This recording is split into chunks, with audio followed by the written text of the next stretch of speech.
عليا يا طيب وصعبان عليا حالك. خليك كده في حالك. الحزن لو جالك خبط عليك بابك يا ريت ما تفتحلوش.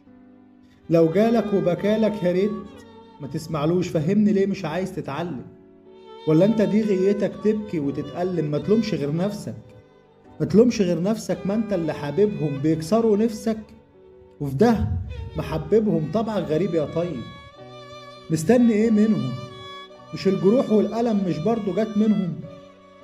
اصرخ في مرة وبوح وقول كفاية جروح، الجرح مش مسموح. صعبان عليا يا طيب، خليك كده ضحية. كل اللي يرضي غروره تبقى انت ليه غية. بس السؤال موجود والرد ليك مفقود. هو انت عندك عقل ولا انت مش موجود؟ هو انت عندك عقل ولا انت مش موجود؟ ده لو حجر في النار هيطق. يا عم قول لا. لا لكل خسيس باعني في يوم برخيص. لا